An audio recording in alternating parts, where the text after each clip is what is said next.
Radio Kantipur, radio राष्ट्रको।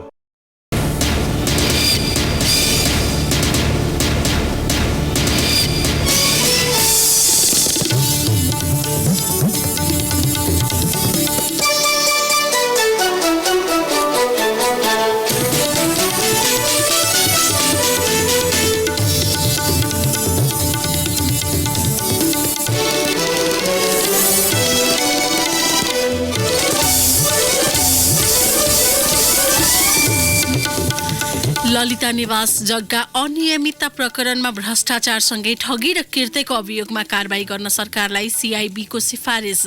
उच्च कर्मचारी र भूमाफियाको मिलेमतोमा सरकारी जग्गा व्यक्तिका नाममा दर्ता भएको निष्कर्ष। सरकारले अघि बढाएका वाक तथा अभिव्यक्ति स्वतन्त्रता सम्बन्धी विधेयकको अन्तर्राष्ट्रिय मानवाधिकारवादी संस्था ह्युमन राइट्स वाचद्वारा आलोचना। विवादास्पद प्रावधान हटाउन माग। प्रदेश 2 मा अवैध रूपमा सञ्चालित क्रसरमाथि स्थानीय प्रशासनले कडाई गरेपछि व्यवसायीद्वारा राजनीतिक शक्ति परिचालन। प्रदेश सरकारलाई समेत तीव्र दबाव। श्रीलङ्कामा गृह युद्धका क्रममा 20,000 नागरिक हराएको गोतावय सरकारको स्वीकारोक्ति।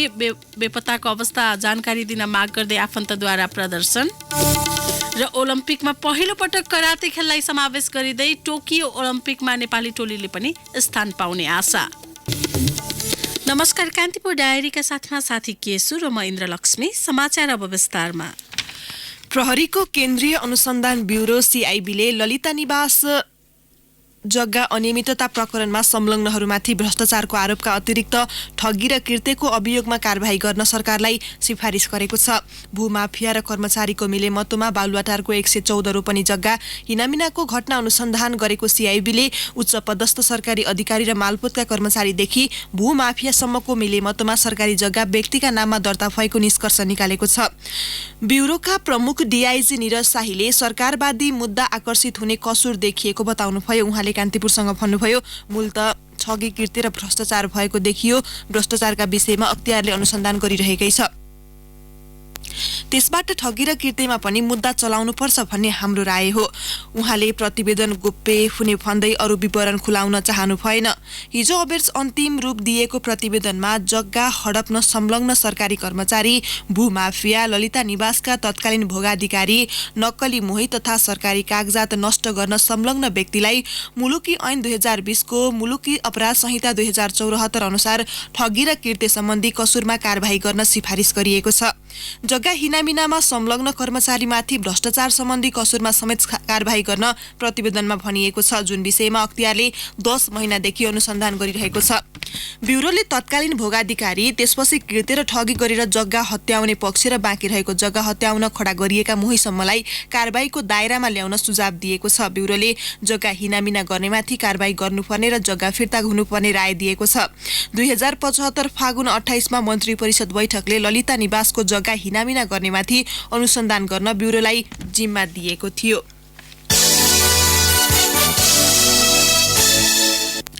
सरकारले मिडिया काउन्सिललाई निर्देशन दिने खालको प्रावधान मिडिया काउन्सिल विधेयकबाट हटाउनु पर्ने धारणा सांसदहरूले राखेका छन्। राष्ट्रिय सभाको विधायन व्यवस्था समितिमा हिजो नेपाल मिडिया काउन्सिल सम्बन्धी कानूनलाई संशोधन र एकीकरण गर्न विधेयकमा दफावार छलफल गर्दै सरकारले निर्देशन दिन सक्ने खालको प्रावधानमा असहमति राखेका हुन्। स्वायत्त र स्वतन्त्र काउन्सिललाई सरकारले निर्देशन दिने र काउन्सिलले पालना गर्नु कर्तव्य हुने भन्ने प्रावधान खारेज गर्न माग गरेको सांसद ब्रिजेश चन्द्रलालले बताउनुभयो। उहाँले भन्नुभयो, यस्तो प्रावधानले काउन्सिलको स्वायत्तता र स्वतन्त्रतामा हस्तक्षेप हुने भएकाले खारेज गर्न माग गरेका छौं। सरकारले काउन्सिललाई ध्यानाकर्षण गराउन सक्छ तर निर्देशन दिन सक्दैन। त्यस्तै आम सञ्चार माध्यममा काउन्सिलले जारी गरेको आचार संहिता उल्लङ्घन भएमा जुनसुकै व्यक्तिले पनि उजुरी दिन सक्ने भन्ने प्रावधानलाई हटाएर सरकारवालाले मात्र उजुरी दिने प्रावधान राख्न सुझाएको उहाँको भनाइ छ। उहाँले भन्नुभयो, सार्वजनिक सरोकारका विषयमा आचार संहिता उल्लङ्घन भयो भने जो कोहीले पनि उजुरी दिन सक्छ, तर व्यक्ति वा संस्थाका विषयमा उल्लङ्घन हुँदा सरकारवाला व्यक्ति वा संस्थाले उजुरी दिने प्रावधान राख्न जोड दिएका छौं। विधायन समितिले विधेयकमाथि दफावार छलफल एक चरणमा सकिएको जनाउँदै अब छलफलमा उठेका संशोधनमा परेका र सञ्चार तथा सूचना प्रविधि मन्त्री गोकुल प्रसाद बास्कोटाले समितिमा बताएका विषय समेटेर प्रतिवेदन तयार गर्नेछ। समिति सभापति परशुराम मेघी गुरुङले भन्नुभयो, व्यापक छलफल भएको छ, अब हामी यसलाई समेटेर प्रतिवेदन बनाउँदैछौँ। सञ्चार मन्त्री बास्कोटाले गत आइतबार समितिमा उपस्थित भएर काउन्सिलमा परेका मुद्दाको छानबिन र जरिवाना तोक्ने अधिकार अदालतलाई दिनुपर्ने बताउनु भएको थियो। प्रस्तावित विधेयकमा आचार संहिता विपरीत प्रकाशित तथा प्रसारित सामग्रीबाट कसैको मर्यादा र प्रतिष्ठामा आँच पुगे काउन्सिलले आम सञ्चार माध्यम प्रकाशक, सम्पादक र संवाददातालाई 25,000 देखि 10 लाख रुपैयाँसम्म जरिवाना गर्न सक्ने भनेको छ। मन्त्री बास्कोटाले प्रकाशित गलत समाचारका सम्बन्धमा अदालतले तोकेको क्षतिपूर्ति सञ्चार गृहबाट भराउनु पर्ने बताउनु भएको छ। विधेयकमा गलत मनसाय राखेर समाचार सम्प्रेषण गरेको ठहर भएमा पत्रकारलाई 10 लाख रुपैयाँ जरिवाना गराउने प्रावधानको सट्टा जरिवाना कति गराउने भन्ने अङ्क उल्लेख नगर्ने तर अदालतले तोकेको जरिवाना सञ्चार गृहबाट भराउनु पर्ने प्रस्ताव उहाँको छ।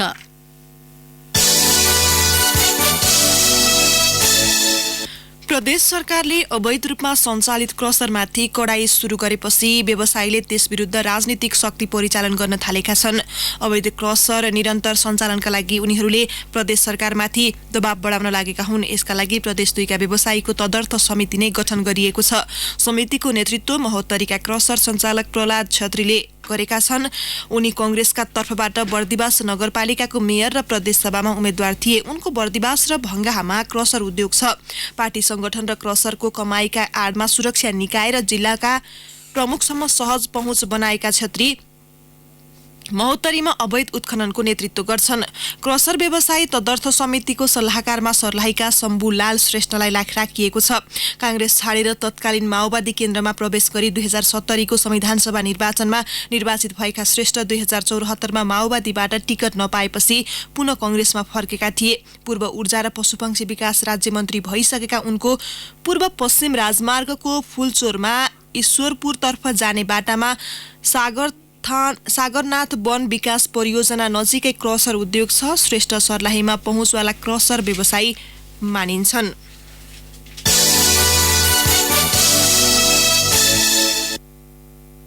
संसदको सबैभन्दा ठूलो दल नेकपा भित्रको आन्तरिक विवाद समाधान भएसँगै 4 महिनादेखि रिक्त रहेको प्रतिनिधि सभाको सभामुख चयन प्रक्रिया सुरु भएको छ। सभामुख चयन गर्न माघ 12 मा निर्वाचन हुने भएको छ। प्रतिनिधि सभाको हिजो बसेको पहिलो बैठकका क्रममा उपसभामुख शिवमाया तुम्बा हाङफेले सभामुख चयनका लागि मार्ग प्रशस्त गर्न पदबाट राजीनामा दिने बताउनु भएको थियो। त्यस लगतै उहाँले पत्रकार सम्मेलन मार्फत राजीनामा घोषणा गरेपछि हिजै बसेको प्रतिनिधि सभाको दोस्रो बैठकले सभामुख निर्वाचनको मिति तोकेको हो।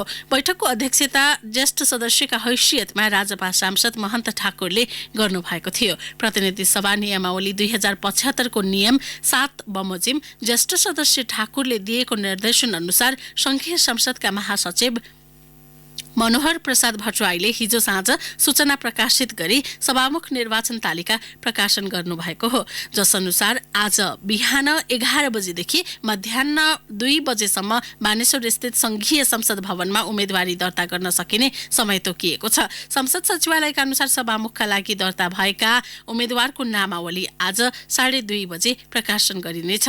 नियमावली अनुसार बैठकमा सभामुख पदका उम्मेदवारलाई निर्वाचित गरियोस् भने प्रस्तावक र समर्थकले प्रस्ताव र समर्थन गर्नेछन्। ती प्रस्तावमाथि सभामा छलफल भएपछि दर्ता क्रम अनुसार क्रमशः निर्णयार्थ प्रस्तुत गरिनेछ। पहिलो पारित भएमा दोस्रो प्रस्ताव प्रस्तुत नगरिने व्यवस्था समेत छ। यसैबीच प्रमुख प्रतिपक्षी कांग्रेसले उपसभामुखका लागि सत्तारूढ नेकपाका नेताहरूसँग छलफल गर्ने भएको छ। उपसभामुख आफूले पाउने निश्चित भए सभामुखमा उम्मेदवारी नदिने कांग्रेसको तयारी छ। कान्तिपुर डायरीमा अब ब्रेकको पालो। अब बाँकी प्रसंग। नेकपाले पार्टीका नेता कार्यकर्ता र सदस्यका लागि आचार संहिता जारी गरेको छ। गत आइतबार विशेष परिपत्र मार्फत जारी गरिएको 11 बुँदे आचार संहितामा पार्टी सदस्यले तिर्नुपर्ने लेबीदेखि विवाह र परिवार सञ्चालनसम्मका कुरा उल्लेख छन्। पार्टी अध्यक्षद्वय केपी शर्मा ओली र पुष्पकमल दाहालको हस्ताक्षरमा जारी गरिएको परिपत्रमा पार्टीका सबै तहका नेता कार्यकर्ता र सदस्यले आफ्नो परिवारमा श्रमप्रति आस्था र श्रमजीवी प्रति सम्मान प्रकट गर्ने भावना विकास गर्नुपर्ने उल्लेख छ। आचार संहितामा प्रतिवेदनमा भनिएको छ। बेला बेलामा परिवारका सदस्यहरू सबै जुटेर पारिवारिक बैठक बसी हार्दिकपूर्ण वातावरणमा सबैले सबैलाई सल्लाह सुझाव दिने र आलोचना गर्ने स्थिति निर्माण गर्नुपर्छ। 16 वर्ष पुगेका परिवारका सबै सदस्यबीच घरका काम सम्पन्न गर्न कार्यविभाजन गर्नुपर्छ।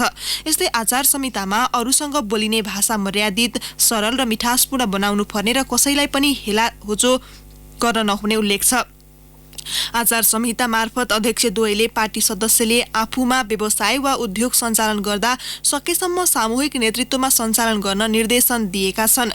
आचार संहितामा कुनै पनि पार्टी सदस्यले महिला हिंसा र छुवाछुतपूर्ण व्यवहार गरेको प्रमाणित भएमा तुरुन्तै पार्टीबाट निष्कासन गर्नुपर्छ र त्यस्तो व्यक्तिलाई जनप्रतिनिधिमूलक निकायमा उम्मेद्वार बन्न बन्देज लगाउनुपर्छ।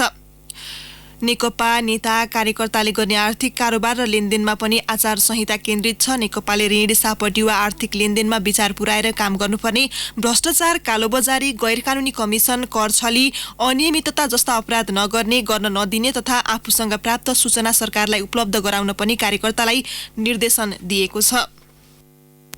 नेकपा अध्यक्षद्वय केपी शर्मा ओली र पुष्पकमल दाहालले जारी गरेको 11 बुँदे आचार संहिता हिजो कार्यकर्ताको हातमा पर्दा नेकपाकै राजनीतिक पृष्ठभूमिबाट उदाएकी शिवमाया तुम्बा हाङफेको हातमा राजीनामा पत्र थियो। आचार संहिताको बुँदा नम्बर 5 ले कुरीति, रूढिवादी संस्कार, भेदभाव, छुवाछुत र महिलामाथि हुने हिंसाका विरुद्ध सधैँ खडा हुनुपर्ने र कुनै पनि पार्टी सदस्यले त्यसो गरेको पाइए तुरुन्तै पार्टीबाट निष्कासन गरिने बताइरहेका बेला तुम्बा हाम्फे भन्दै हुनुहुन्थ्यो, नेपालमा पितृ संस्था बलियो रहेछ, राज संस्था सहजै फालियो, पितृ संस्था हटाउन अझ धेरै मेहनत गर्नुपर्छ। उहाँले गरेको यो पितृ सत्तात्मक व्यवस्थाको व्याख्या अध्यक्षद्वयप्रति नै लक्षित थियो। जाँदा जाँदै उहाँले सत्ता सोच मात्र नभएर संस्थागत रूपले अघि बढेको निचोड सुनाउनुभयो। 2074 चैत्र 2 मा उपसभामुख निर्वाचित भएर जिम्मेवारी सम्हाल्दै गर्दा उहाँले भन्नुभएको थियो,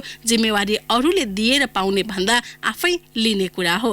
उहाँले यो कोसिस उपसभामुख रहँदै संसद सचिवालयमा पनि गर्नुभयो र 4 महिना यता सभामुखका लागि दावेदारी प्रस्तुत गरिरहँदा पनि छोड्नु भएन। तर संस्थागत पितृ संस्था भन्ने भत्किएन। सायद त्यसै कारण उहाँले उद्घोष गर्नुभयो, पितृ संस्था विरुद्धको लडाईँ जारी छ र नयाँ लडाईँ सदनबाटै गर्ने हो। संसद सचिवालयकी कर्मचारीलाई बलात्कार प्रयासको आरोप लागेर तत्कालीन सभामुख कृष्ण बहादुर महराले राजीनामा दिएपछि असोज 14 देखि प्रतिनिधि सभामुख विहीन भयो। उपसभामुख तुम्बा हाङफे पहिले भन्दा अझ धेरै संसद सचिवालयमा देखा पर्न थाल्नुभयो। कर्मचारीका अप्ठ्यारा बारे छलफल गर्न थाल्नुभयो। समितिहरूमा देखिएका समस्या फुकाउन पहल गर्नुभयो। केही नियुक्ति सिफारिस गर्नुभयो। नवनिर्वाचित प्रतिनिधि सभा सदस्यलाई शपथ गराउनुभयो। लोकतन्त्र आएपछि पुनः स्थापित प्रतिनिधि सभाका उपसभामुख चित्रलेखा यादवले सभा सञ्चालन गरेको पुरानो नजिर दोहोर्याउँदै प्रतिनिधि सभा बैठक सञ्चालन समेत गर्नुभयो। यो 4 महिनामा उहाँले सभामुख बन्न भर मगदुर कोसिस गर्नुभयो। त्यसका लागि 2 वटा कुरा स्पष्ट रूपमा भन्नुहुन्थ्यो। पहिलो, आफूलाई सभामुखको स्वाभाविक उम्मेद्वार दाबी गर्दै आवश्यक पर्ने सबै योग्यता रहेको र दोस्रो, महराको गल्तीमा आफू किन सती जाने भन्ने प्रश्न उहाँको सदैव रहिरहेको थियो। जाँदा जाँदै हिजो उहाँले भन्नुभएको छ, मेरो ब्याकअप खुब छ भनेर पनि लेखियो। मेरो पछाडि कोही व्यक्ति थिएनन्, ब्याकअपमा थियो त केवल संविधान। यसैबीच हाम्रो नियमित कार्यक्रम द हेडलाइनर्समा आज हामी निवर्तमान उपसभामुख शिवमाया तुम्बा हाम्फेसँग कुराकानी गर्दैछौँ। सुन्ने प्रयास गर्नुहोला। खानेपानी तथा सरसफाई मन्त्रालयले मेलम्ची खानेपानी आयोजनाको 26 किलोमिटर सुरुङमध्ये 22 किलोमिटरमा आरसीसी ढलान लगायतको संरचना निर्माण कार्य सकिएको जनाएको छ। इटालियन ठेकेदार कम्पनी सीएमसीले एकतर्फी रूपमा टाग पल्टेको घोषणा गरेपछि ठप्प मेलम्चीको काम गत मङ्सिरबाट सुरु भएको हो। आयोजना प्रमुख तिरेश प्रसाद खत्रीले भन्नुभयो, सुरुङको भित्री संरचनाको काम बाँकी थियो, अब अन्तिम चरणमा छ। सुरुङलाई बढी बलियो बनाउन ढलान र पर्खालको संरचना बनाउने काम तीव्र गतिमा भइरहेको उहाँले बताउनुभयो। अब केही समाचार संक्षेपमा। प्रदेश 2 बाट अल्पसंख्यक समूह अन्तर्गत राष्ट्रिय सभामा उम्मेदवारी दिएका राजपाका शेखर सिंहको उम्मेदवारी खारेज गर्न माग गर्दै उजुरी परेको छ। 3 वर्ष अघि जुम्लाको चन्दननाथ मन्दिरबाट चोरी भएको मुख्य मूर्ति हिजो बेबारिसी अवस्थामा फेला परेको छ। 2073 मङ्सिर 12मा खलङ्गा बजार स्थित मन्दिरबाट चोरी भएको दत्तात्रयको 18 किलोको चाँदीको मूर्ति चन्दननाथ नगरपालिका 1 दानसागुमा भेटिएको हो। पदयात्राका लागि विश्वकै प्रख्यात अन्नपूर्ण संरक्षण क्षेत्र आयोजना एक्यापको म्याद 3 देखि 6 महिना थप गर्ने गरी वन तथा वातावरण मन्त्रालयले छलफल अघि बढाएको छ। शहीद गंगालाल राष्ट्रिय हृदय केन्द्रमा सर्लाहीकी 5 वर्षीय आकृति कुमारी शाहको मृत्यु हुनुमा चिकित्सकको नभई अस्पताल व्यवस्थापनको कमजोरी देखिएको नेपाल मेडिकल काउन्सिलले निष्कर्ष निकालेको छ। र भारतीय सहयोगमा निर्मित विराटनगर स्थित एकीकृत जाँच चौकी आइसिपी र 2072 को भूकम्पमा परेर भत्केका घरहरूको पुनर्निर्माण परियोजनाको आज उद्घाटन हुँदैछ। प्रधानमन्त्री केपी शर्मा ओली र समकक्षी नरेन्द्र मोदीले भिडियो कन्फरेन्स मार्फत संयुक्त रूपमा 2 परियोजना उद्घाटन गर्नुहुनेछ। कान्तिपुर डायरीमा पुनः ब्रेकको पालो। कान्तिपुर डायरीमा अब आर्थिक प्रसङ्ग। सुन पसल अनुगमनका क्रममा परीक्षण गर्न ल्याइएको सुन गायब पारेको सन्दर्भमा अख्तियार दुरुपयोग अनुसन्धान आयोगले बयान लिन थालेको छ। आयोगले पहिलो चरण अन्तर्गत वाणिज्य आपूर्ति तथा उपभोक्ता संरक्षण विभागका नायब सुब्बा दिलीप पौडेल र खरदार रामबहादुर थापासँग बयान लिएको छ।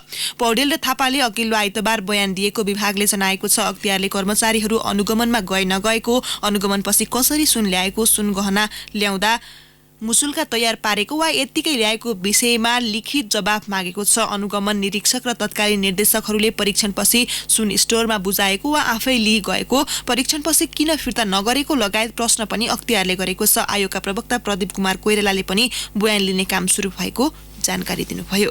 756 मेगावाटको तमोर जलाशय युक्त आयोजना निर्माणका लागि जिम्मा पाएको चिनिया कम्पनीले आयोजनाबाट उत्पादित विद्युत मध्ये वर्षायाममा 6.5% विद्युत निशुल्क दिने प्रस्ताव गरेको छ। आयोजना निर्माणका लागि लगानी बोर्डले गत आइतबार सो कम्पनी र चीनको power construction corporation of China लिमिटेडसँग समझदारी गरेको थियो। 2 कम्पनीले संयुक्त उपक्रम जेबी मार्फत आयोजना निर्माण गर्ने प्रस्ताव लगानी बोर्डलाई बुझाएका थिए। सो प्रस्तावका आधारमा बोर्डले 2 कम्पनीसँग आयोजना निर्माणका लागि समझदारी पत्रमा हस्ताक्षर गरेको हो। अब अन्तर्राष्ट्रिय प्रसङ्ग। श्रीलङ्कामा गृह युद्धका क्रममा 20,000 नागरिक हराएको सरकारले पहिलो पटक स्वीकार गरेको छ। राष्ट्रसङ्घीय मिसनको टोलीसँगको छलफलका क्रममा राष्ट्रपति गोताबया राजपक्षले 20,000 बढी नागरिक हराएको स्वीकार गर्नुभएको छ। हराएका व्यक्तिहरूको मृत्यु दर्ताको प्रक्रिया समेत सुरु गर्न लागेको राष्ट्रपति राजपक्षले बताउनु भएको छ। युद्धका क्रममा बेपत्ता पारिएकाहरूको परिवारले आफन्तको अवस्थाबारे जानकारी दिन सरकारसँग माग गर्दै प्रदर्शन गर्ने गरेका छन्। आफ्ना परिवारका सदस्य अझै पनि बन्दी जीवन बिताइरहेको अधिकांशले दाबी गरे पनि सरकारले भने अस्वीकार गर्दै आएको छ। 26 वर्ष लामो गृहयुद्ध सन् 2009 मा अन्त्य भएको थियो। तामिल टाइगर्सको विद्रोहका क्रममा 1 लाखको मृत्यु भएको थियो। अब खेल प्रसङ्ग। नेपाली करातेले जापानमा यसै वर्ष हुने टोकियो ओलम्पिकमा स्थान पाउने ठूलो आशामा राखिएको छ। टोकियोमा जुलाई 24 देखि अगस्त 9 सम्म हुने आउँदो ओलम्पिक संस्करणमा 11,000 भन्दा बढी खेलाडी सहभागी हुँदैछन्, जहाँ नेपाली कराते खेलाडी पनि प्रतिस्पर्धा गर्ने दाउमा छन्। ओलम्पिकमा कराते पहिलो पल्ट समावेश हुँदैछ। तर टोकियो ओलम्पिकसम्म पुग्न करातेको आफ्नै मापदण्ड रहेकाले नेपाली कराते खेलाडीले निकै पसिना भने बगाउनै पर्नेछ। यही हिनो आशामा 13औं दक्षिण एसियाली खेलकुद सागमा स्वर्ण जितेका नवीन रसाइली र अनु अधिकारी छन्। मङ्सिरमा काठमाडौँमा सम्पन्न सागमा नेपालले करातेको 19 मध्ये 10 स्वर्ण जितेको थियो। तर ओलम्पिक छनौट प्रतियोगिताका लागि साग इभेन्टलाई मान्यता भने रहेको छैन। वर्ल्ड सिरिज गेममा भाग लिएको, प्रिमियर लिग खेलेको, एसियाली खेलकुद खेलेको, एसियन कराते च्याम्पियनसिप खेलेको हुनुपर्ने ओलम्पिकमा छनौटका लागि राखिएका करातेका मापदण्ड हुन्। अब मौसम सम्बन्धी जानकारी। आज काठमाडौँ उपत्यका सहित मुलुकका अधिकांश भूभागमा मौसम बदली हुने जल तथा मौसम पूर्वानुमान महाशाखाले जनाएको छ। पश्चिम तथा मध्य क्षेत्रका उच्च हिमाली भेगमा हिमपातको सम्भावना रहेको महाशाखाको अनुमान छ। केही बेर अघि 4 डिग्री सेल्सियस मापन गरिएको काठमाडौँ उपत्यकाको अधिकतम तापक्रम आज 14 डिग्री सेल्सियससम्म पुग्नेछ। सूर्योदय केही बेर अघि 6:55 भयो भने सूर्यास्त भरे साँझ 5:35 हुनेछ।